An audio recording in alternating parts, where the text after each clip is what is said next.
ஆதியாகமத்தில் குறிப்பிடப்பட்டு இருக்கிற யாக்கோபின் குமாரனாகிய யோசேப்பு என்பவர் இளம் வாலிபனாக இருக்கும்போதே கர்த்தரை சார்ந்து வாழ்கின்ற அனுபவத்தை பெற்றிருந்தார். கர்த்தர் யோசேப்போடு இருந்தார்.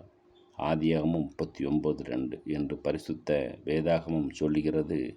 கர்த்தர் யோசேப்பினிடத்தில் வரும் காலத்தில் என்னென்ன காரியங்கள் நடக்கும், அந்த சமயத்தில் உனக்கு நான் இப்படிப்பட்ட ஆசீர்வாதங்களை எல்லாம் வைத்திருக்கிறேன் என்று சொப்பனத்தில் மூலமாக பேசிய போது அவருடைய